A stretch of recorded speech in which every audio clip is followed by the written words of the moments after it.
Halo.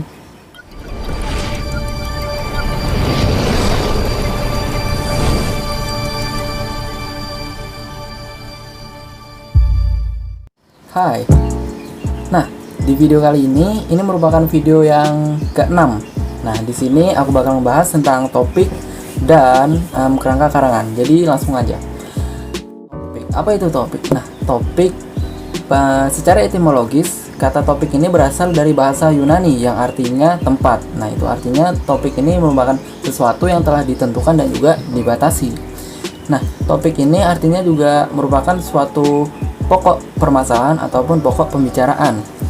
Dalam pembuatan topik, pastinya kita harus memiliki suatu sumber. Nah, sumber topik ini bisa berasal dari pengalaman pribadi, kemudian hobi dan keterampilan, pengalaman pekerjaan, kemudian masalah pribadi, dan juga kilasan biografi dan lain sebagainya. Kemudian ada batas pembuatan topik. Menurut Sabati Ahadiyah, dalam pembuatan topik kita harus memperhatikan 5 hal seperti apakah topik yang kita buat itu bermanfaat untuk ilmu pengetahuan dan juga profesi. Kemudian apakah topik tersebut cukup menarik untuk dibahas. Kemudian topik haruslah dikenal dengan baik. Bahan dalam pembuatan topik haruslah mudah untuk dicari, dan juga pada pembahasan topik itu tidak terlalu luas dan juga tidak terlalu sempit. Kemudian ada kriteria topik yang baik.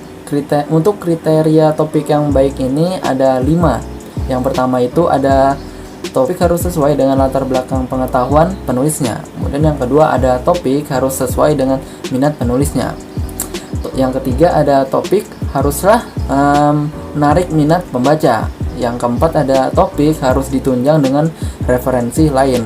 Itu bermaksud agar kebenaran topik itu dapat dipertanggungjawabkan. Kemudian yang kelima itu topik haruslah dibatasi ruang lingkupnya agar tidak terlalu kemana-mana dalam pembahasannya. Kemudian ada cara membuat topik. Dalam pembuatan topik ini kita harus mempersempit dari ruang lingkupnya.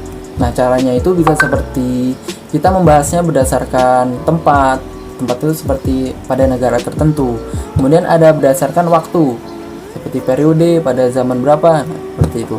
Kemudian ada menurut hubungan sebab akibat, kemudian menurut pembagian bidang, menurut aspek khusus ke umum atau umum ke khusus, kemudian ada juga menurut objek formal dan juga material. Sekarang kita masuk ke kerangka karangan. Topik yang baik haruslah memiliki kerangka karangan yang baik. Kenapa? Karena fungsi dari kerangka karangan itu cukup banyak. Seperti kerangka karangan dapat membantu dan mempermudah penulis dalam menuliskan karangannya. Kemudian kerangka karangan juga memberikan fokus kepada penulis dalam membahas topik apa yang dibahas. Kemudian juga membantu pengarang dalam menetapkan klimaks pada tulisannya, dan juga sebagai miniatur dari suatu karangan. Jadi dari kerangka karangan itu saja pembaca sudah dapat melihat keseluruhan dari topik yang dibahas. Itu kemudian kita masuk ke pola penyusunan karangan. Nah, di pola penyusunan karangan ini ada 2 jenis. Yang pertama itu ada pola alamiah, yang kedua ada pola logis. Nah, kalau pola alamiah ini berdasarkan ruang lingkup, waktu, dan tempat. Untuk yang pola logis, dia itu berdasarkan cara pikir manusia dan juga berdasarkan sudut pandangnya. Nah, untuk yang pola logis ini ada seperti urutan klimaks, kemudian urutan sebab akibat, kemudian urutan pemecahan masalah, dan yang terakhir ada urutan umum khusus. Jadi sampai sini aja video kali ini. Semoga kalian paham sama penjelasannya dan juga enjoy nontonnya. See you on next video. Bye bye.